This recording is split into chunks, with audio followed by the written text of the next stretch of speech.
Howdy, howdy, and welcome to Outside In, the leading podcast for all things facilities management and litigation support services. In today's podcast, we're talking about the transition of managed review from in person to virtual. And we have with us today Mike Nelson, Senior Vice President eDiscovery from ISC Management Services. I hope you enjoy. Mike, welcome to the Outside In podcast. Where are you joining us from today?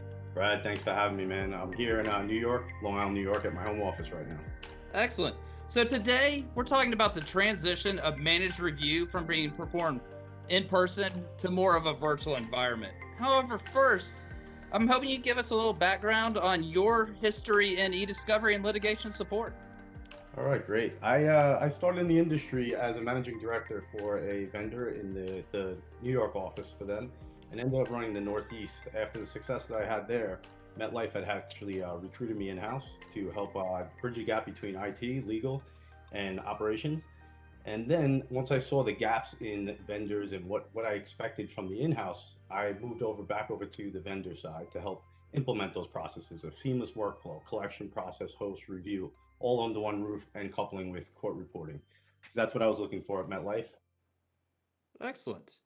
So you've got a strong background in eDiscovery, litigation support. You've supported all those different areas from forensics to eDiscovery, court reporting, managed review. So I think you're a great person for us to be talking to today about a shift that is happening in the industry where the one-time managed review that was exclusively in person, all the reviewers in a single office, and now starting to move that to more of a virtual environment. Of course, that started slowly a while ago, but it really picked up pace because of the events of 2020. So I guess my first main question is, what are the major advantages of a virtual environment versus an in-person environment? I'll back up a second for you there and just give you a little background. A service provider I worked for when I was coming out of MetLife, we were growing. We were growing from a West Coast company to a domestic company to a global provider. And the reason why I mention that is tackling those issues and being able to support your clients domestically in each office and globally consistently was something I looked to tackle. And when we launched the review there, I always thought about that virtual aspect, right? Before it launched now, where it became the forefront of our industry. And I always thought about, a client's not always going to have that review right down the block from them. They're not going to have the time to always see the review manager, see the reviewers in place. So I implemented having screens within the offices, having that exactly the way we're speaking right now, so they could communicate with their reviewers. That way, they're involved with the process, involved with the decisions, but the emotions in the room, right? Making sure that everybody's cadence is on the same page, everybody's reviewing at the same rate, and there's one common goal. And that brings me to your question now. It's very interesting what happened to us in March 2020, right? Everybody's looked at it in a different way. I look at this as an opportunity for a company to pivot. I think the virtual aspect was a great time for us. I think we were already doing that. But the fact that we're about to launch our review center in January 1 of 2022, we were able to pivot and really think about that, right? Really think about what is social distancing going to be like? What is what is that virtual aspect? How secure can it be? We saw over 2020 how many times these different platforms were, intercepted by malware, spam, just people just jumping into a conference at a certain time. These things would all be considered risk to a virtual review right now. So we were able to take those aspects and look at them and say, how do we overcome those? How do we now look at the site that we've already broke ground, we've already looked at, and implement that into that location? Because listen, virtual is where it's at right now because of what's happened. But there's going to be companies that want to have a central location where it's secure, where there's still that access right through this video conferencing to speak to reviewers. But you need to have some accountability there with the infrastructure. So I really think that there's going to be a mixture of it, depending on the level of the review. Some companies are going to want to make sure that, hey, if those sites are available, which we'll have in 2022, they're going to want to have those high risk matters within those secure sites. If it is a little bit lenient, they can have those reviewers from home. Now, we can get into that discussion about the virtual review at home. What are the expectations of a reviewer? What's the expectations of their technology? What are we going to want to put in place? And that really comes down to the type of matter it is. And you need to speak to the client, you need to listen to the client. There's not a one size fits all. This is really based on our people, listening and structuring properly. So that way we implement, whether it be an on-site review or a virtual review, or maybe even a hybrid for the future. Yeah, absolutely. So when we're kind of delving in, let's stick for a second just on a review that's virtual. So some of the advantages I think that are would be in place for a virtual review, and I'm just curious what your thoughts are. Number one, access to a deeper national pool, where right now if you're saying it's an in-person review and it's hosted out of our Atlanta office, you got a small pool. But if it's a virtual one, you now got 50 states that you can pull. Is that an area where you're seeing things help or at a better advantage there? Well, you hit the nail on the head right there, right? We're always looking to source the right reviewers for the actual matter. And there is pools of reviewers in certain cities that are much more stronger. If you go to DC, you can have a very strong antitrust review a pool to pull from. You know, now we're able to look and say, where were those low cost reviewers? Is there talent within that area? Also, a lot of these reviewers have pivoted. They've learned other aspects of the industry. They said, you know what? I'll be more effective if I understand these different industries, these different types of matters. So now they can review, let's say, from Texas, from Louisiana, from California, from New York, you know, whatever city is from Florida. It doesn't have to be that specific location. And a lot of people have moved around now. Not everybody's in just in Chicago. Maybe some of the people in Chicago have moved to now DC. So now the DC pool of antitrust, I said, may have more IP individuals there. So it's really changed the landscape in that way. And I think it's opened up opportunity for talent, but also bringing down that cost. There's a lot of hunger out there to get involved in these reviews, and doing it from home is a whole lot easier. Yeah, and you talked about cost, and I think that's another area that's really curious about the virtual one because you talked about going to DC or Chicago or where you're from, New York City, and those are markets with high cost of living adjustments and higher prices. So now, as that pool has dispersed, we can go into some of those smaller markets where they now have the talent and get reviewers at a more reasonable price for our client. Would you agree with that? Absolutely. And just think about it as well. I mean, it goes down to also, look, we all have to commute to work usually, right? Now these reviews don't have to do that. So their hourly rates are much more flexible in that way. They can take on more work within the hours without having to factor in commute time, you know, what those commute costs are going to be. You know, you could go deeper and deeper into it, but it comes down to individuals being able to deliver their talent much more effective, much more efficiently right now. Excellent. So yeah, I think we've really kind of nailed a lot of those advantages, that deeper pool, that flexibility, able to get people at a lower price, the better work environment for these reviewers because they don't have to commute. But as somebody that's used to that traditional environment, there's also a lot of disadvantages or things that you need to overcome. And you talked about this earlier. So there's that perceived notion that it's going to be less efficient for a quality review manager to manage their team if they're not all in one office. So how do you overcome that? You know, it's the beautiful thing about IST. We've been doing this for years, right? We've been coupling technology and people, and that's what we do best here. And I think that's where we've been able to really look and dive into and say, how can we make it the most effective? And when I say that, is communication between the team members, like we said before, communication between client and team, but then overseeing and handoffs, right? You're gonna have you're gonna have reviewers working certain hours, you're gonna have PMs working certain hours, and the review manager overseeing it. You want to have daily touch points, so that way each reviewer is getting some sort of FaceTime with their project manager, whether it be through this video, with the review manager and with the client. So that way you can set expectations, but also deliver what the results are. Each day you should be evaluating those results and providing those to the project managers, review managers, and ultimately to the client. And then that way we'll be able to gauge where we're at with the review and making sure we have the right people in place. You know, some individuals are fantastic and they come to the point where you want to build a pod underneath them, and then that helps manage that process a little bit better. They can manage a few people from home and they know the end goal. They know what the client's looking for most. And it really takes the company, which is us, the e-discovery provider, really to constantly evaluate that through people and the technology that we put in place to manage that process. Excellent. So you talked about touch points and the daily touch points and meeting on video, and all that's fantastic. And all that's a great communication thing. But one of those advantages to in person is I'm reviewing a document and I'm not exactly sure how to handle it. And I go, hey, Mike, how did you handle this document? So in a virtual world, are you able to still create a level of communication that is almost as organic as being in person? Brad, I could screen share with you right now, and it's almost like we're sitting next to each other in an office.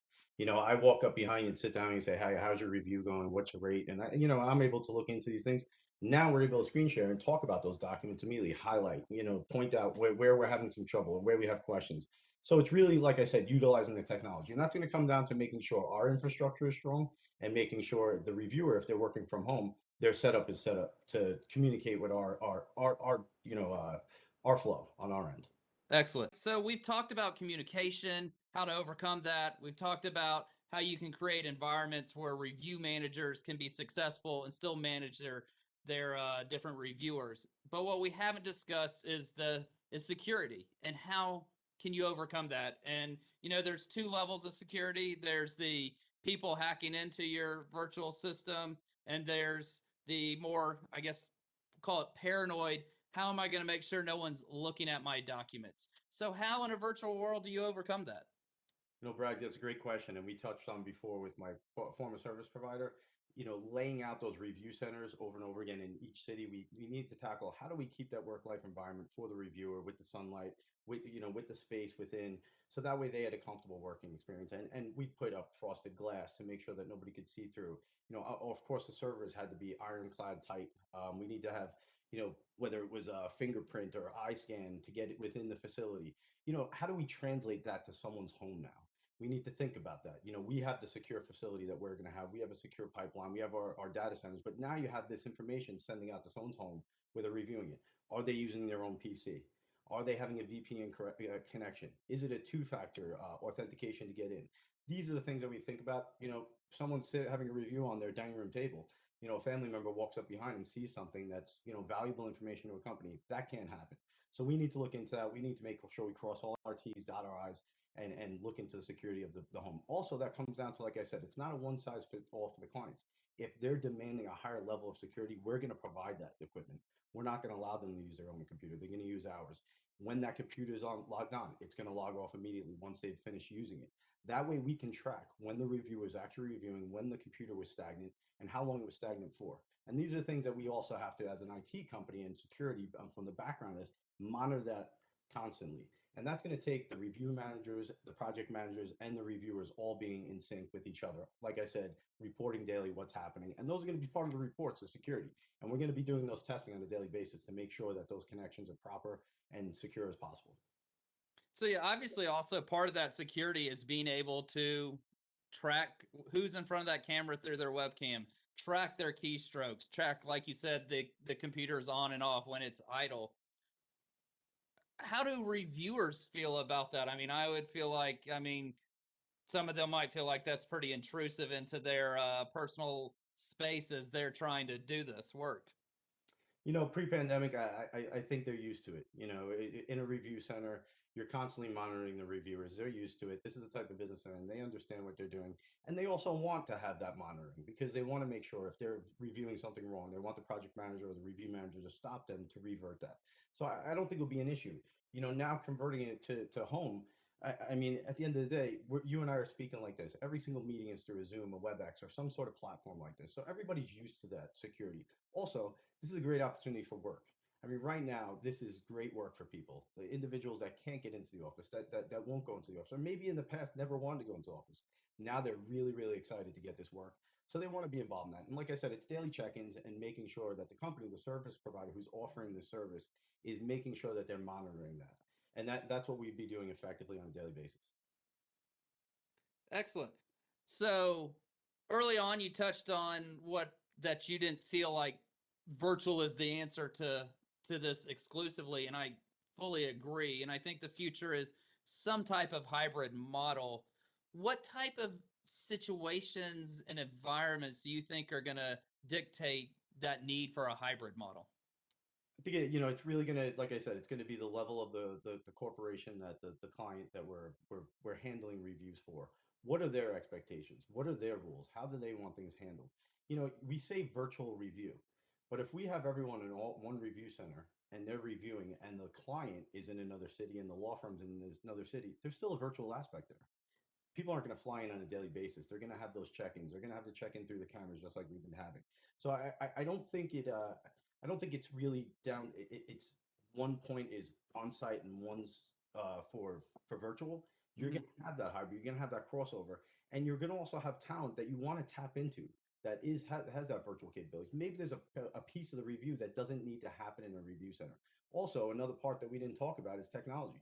Technology is now coupled with the reviewers. So we're taking AI and we're putting it against reviews in the reviews where we can do that, where we've had the discussion with clients, where it's approved and where we're allowed to do that. So, that adds another aspect. You have virtual review from home. You have an on-site review where you can virtually communicate with someone, and then you have technology backing up that review, helping speed the process. And hopefully, if the review is managed correctly, accuracy. That's what it all comes down to, is accuracy at the end. The end product is what the client needs to see. We're protecting that product, but the end product that's delivered to the client needs to be accurate. So you touched on something that's really a whole nother can of worms, but I still just want to talk about it briefly. You talked about AI and obviously that technology, and the technology is turning to providing more artificial intelligence to help those reviewers. Is that the future of managed review? Brad, I remember getting a call and saying, "Hey, we got a second request coming up. We need 225 reviewers by next week, right?" And you got to fill space, get the get the computers in place, get the chairs in place, the reviewers, and you have 225 reviewers. Now you have so much exciting stuff happening with AI, so much technology, so many companies out there right now competing. We have these big companies that everybody knows the name of, and they're all just creating this amazing opportunities with AI to couple with individuals. You'll always need a person. Listen, that's what IST's motto is: people first, right? People manage the technology. But if we have the right people managing that technology and process, you'll get to your endpoint a lot faster, much more accurately. And it's just fantastic what we're able to achieve in such a short period of time now, coupling those together. Excellent. Well, you answered all my questions, Mike. I think you really opened the window on why we're going virtual, the pros to it, and some of those cons, and how we're counteracting those, and gave us a little bit exciting nuggets for the future with AI. Is there anything else you want to talk about?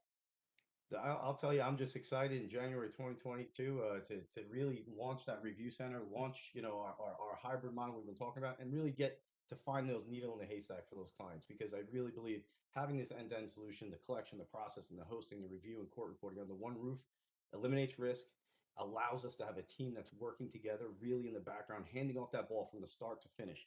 I always say, when someone says it's just a collection piece right now, I want the review manager, I want the project manager involved in that first conversation. Because if they're involved in that conversation, we can start planning ahead. Where is that review going to be? Is there going to be a review with people or just technology, or is it going to be both? And is there a virtual aspect to it? Just everything we talked about today. Like I said, there's no one size fits all. It's really going to be talking to your client, understanding the matter, finding out the parameters you can work in, and making sure you provide an accurate and swift end product for them. Well, your passion and excitement for this has me excited, and can't wait till January 1st either. So thank you for your time, Mike. Can't wait, Brad. Thank you so much. Always awesome speaking. Awesome. Thank you. Have a good day. Thank you for listening to Outside In. I hope you enjoyed today's conversation with Mike Nelson as we discuss the transition of managed review to a virtual environment. If you want to learn more, go to istmanagement.com. And as always, please subscribe to the podcast wherever you listen to podcasts.